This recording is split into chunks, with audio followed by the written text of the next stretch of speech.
Hello my friends, and welcome to the Curate Study. Well, it's Wednesday, so it must be time for another of our Wondering on Wednesdays. You've probably noticed that I don't have a clipboard, which I always generally do on a Wednesday, and that's because today I'm talking about something which involves my personal experience, so I'm working from memory. Now, somebody asked me a little while ago, as a result of our Wondering on Wednesdays, could you cover how you become a priest? So other people's stories may vary, but this is a little bit about mine. So probably about 8 years ago, I began to feel that God was calling me to become a minister in the Church of England, which came as a bit of a surprise to me because at the time I wasn't actually a member of the Church of England. I was a member of a free church. And I was advised to explore this with colleagues and with friends. I spoke to members of my family, my brother Simon. I spoke to my parents, obviously, and my sister Sarah. And I spoke to a good friend of ours who was two good friends of ours who were Church of England ministers, Reverend Greer and Reverend Jeremy. And I spoke to a good friend of mine who'd been a policeman with me many years before, Robin Vincent. Robin, if you're watching this, I told you I was going to name check you. Robin now works for Care for the Family. In fact, he's one of the leaders of Care for the Family, an amazing charity that does all kinds of work with families and with parents and with children. If you haven't heard of them, check them out. They're an incredible organisation. So after I spoke to all of them about this calling that I felt God had for me, I went in to see the careers advisor in Exeter and sat down in his office, had a conversation with him, and he referred me to a clergy colleague who, over a course of about 1.5 years, I think, took me through what's called the discernment process. Now, this process allows both the potential candidate, me, and the local church to explore whether this calling is genuine. So I did some reading that was set for me. I had a series of interviews, and I did some written work. It took about 1.5 years in my case. Times can vary.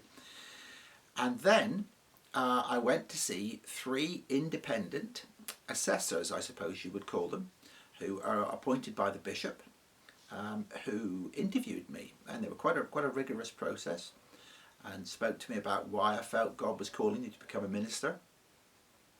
And at the end of that, they reported to the bishop, and the bishop interviewed me.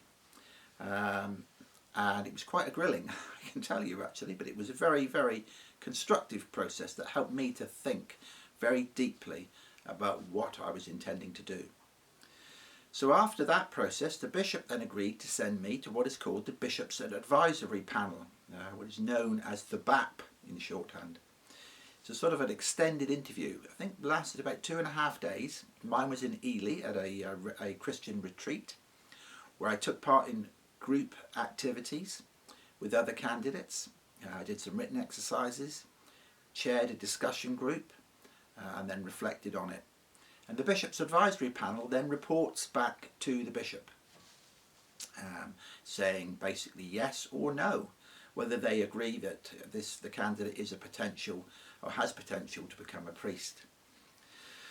So having passed the Bishop's Advisory Panel, I was recommended for training.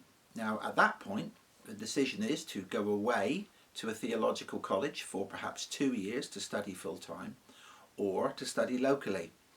Now, because I have 4 children, at the time they were all at school, and my wife Angela was working, we decided as a family that it would be better if I trained locally. So I joined a remarkably just supportive and wonderful organisation called the South West Ministry Training Course, based in Exeter, but training candidates from Devon and Cornwall.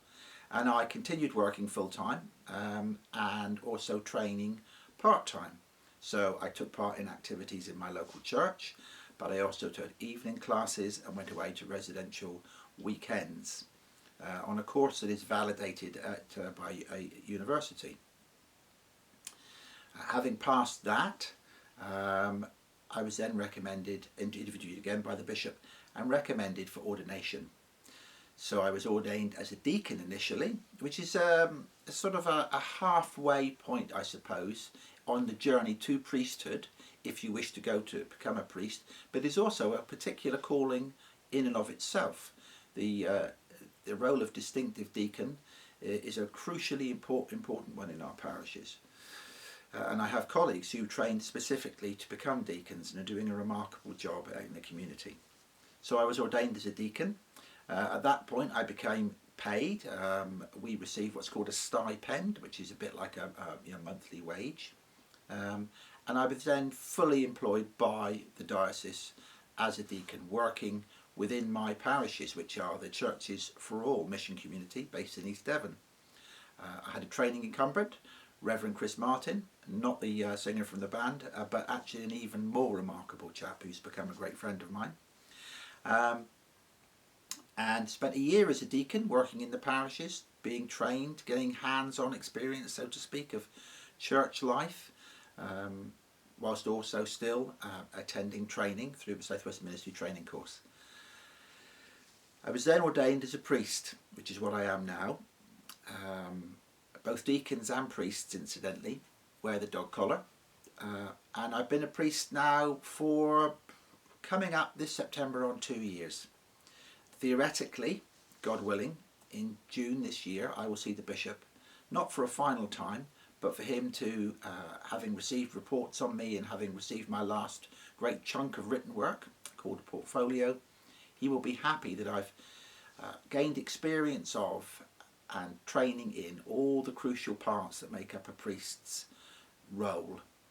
And so in June, if he's happy, he will sign me off from the training part of my life, this part of my curate's journey, and I will begin to look for my own parishes wherever they might be. So I hope you found that interesting. If you have any questions, please free to email me at the email address, or put a comment in the comment section and I'll do my best to answer them. But that's my life journey to where I am now. For other people it will have been different. I hope you've enjoyed it. Until we meet again, my friends, may God hold you in the palm of his hand, and God bless you all. I'll watch that back.